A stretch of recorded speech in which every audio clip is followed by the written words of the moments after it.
요시아는 하나님의 율법책을 발견한 이후에 종교개혁을 감행합니다. 모든 우상들을 제거해버리고 그리고 오늘 본문 말씀에 유월절을 지킵니다.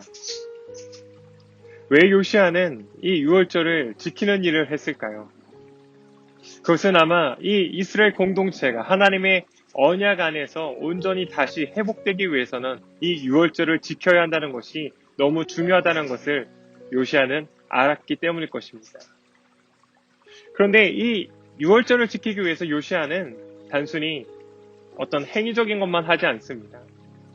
제사장들에게 그들의 직분을 맡깁니다. 그리고 레위인들에게는 하나님의 그 언약궤가 여호와의 솔로몬의 전 안에 거할 수 있도록 명령하고 또한 이 레위인들이 하나님의 율법에 따라서 하나님과 백성들을 잘 섬기라고 독려합니다.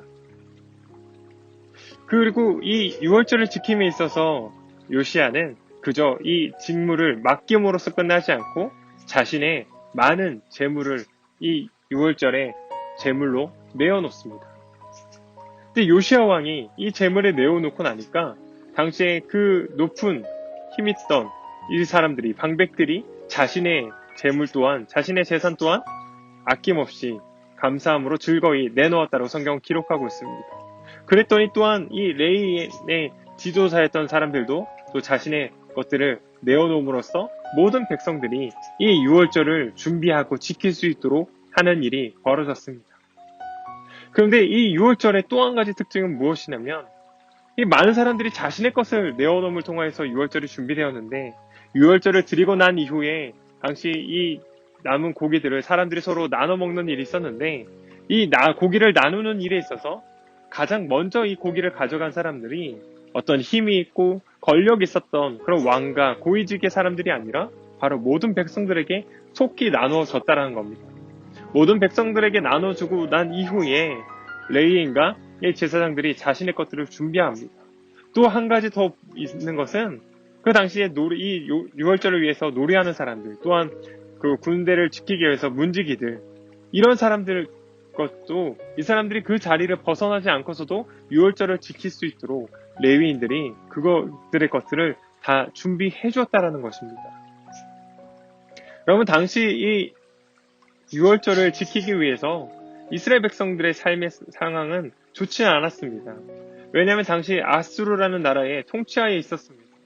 그리고 주변에 바벨론이라는 신흥 세력이 지금 힘을 키우고 오던 상황입니다. 그러다 보니까 이스라엘 백성의 삶은 늘 가난하고 궁핍한 삶을 살았습니다. 그러나 가지고 있던 자들이 그들의 것들을 내어놓음으로 통하여서 모든 이들이 이 유월절에 참여할 수 있도록 했다라는 것입니다.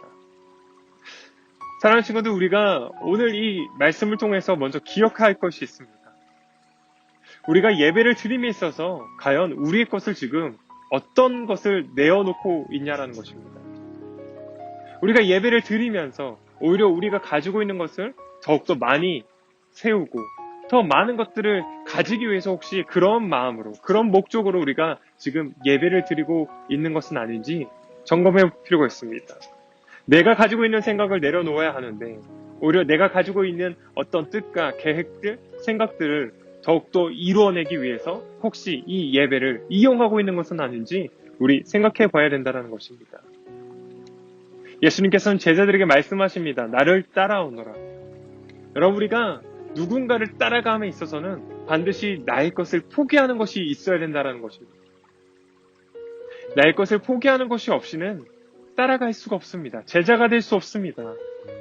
그래서 우리는 나의 것을 포기함으로 그 예수님의 제자들은 자신의 삶의 자리를 포기함을 통해 예수님을 따라갔습니다. 어느 날 자신에게 찾아왔던 하나님의 그 언약을 지키기 위해 아브라함은 자신의 친척과 아비 집을 떠났습니다. 여러분 지금 우리가 예배를 드림에 있어서 여러분 어떤 것을 포기하고 있습니까? 여러분 무엇을 하나님 앞에 지금 내어놓고 있습니까? 우리는 나의 생각, 나의 어떤 계획들, 나의 욕심들 이 모든 것들을 내려놓고 하나님의 것으로 채울 수 있도록 우리 그렇게 준비해야 합니다. 우리가 또 한 가지 더 기억할 것은 오늘 이 이스라엘 공동체가 유월절을 드린 후에 이 제사물을 이 모든 백성들이 먼저 먹었다라는 것입니다.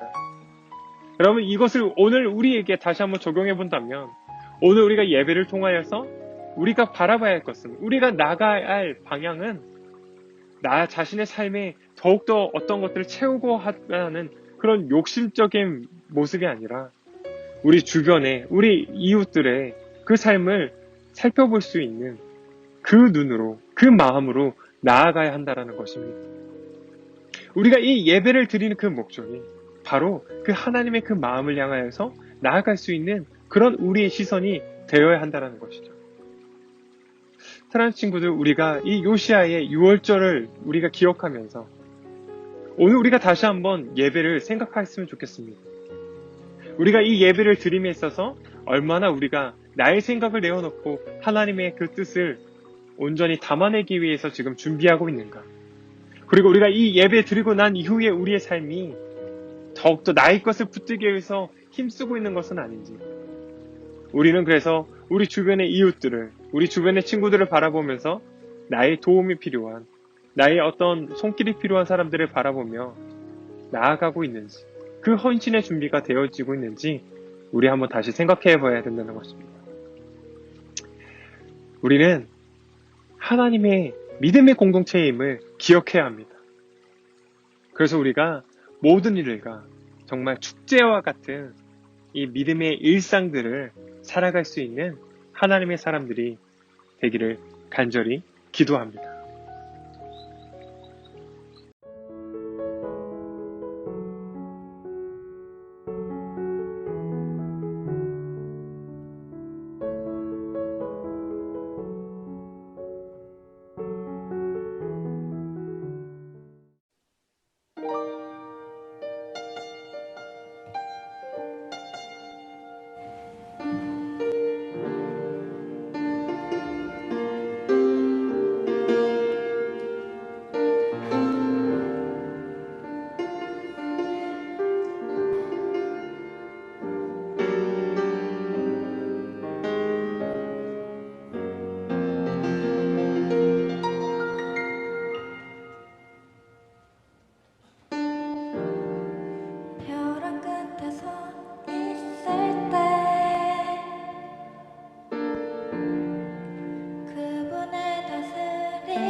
세상은 우리를 연약하고 부족하다 하지만 예수님은 우리에게 복이 있다 말씀하십니다. 아멘.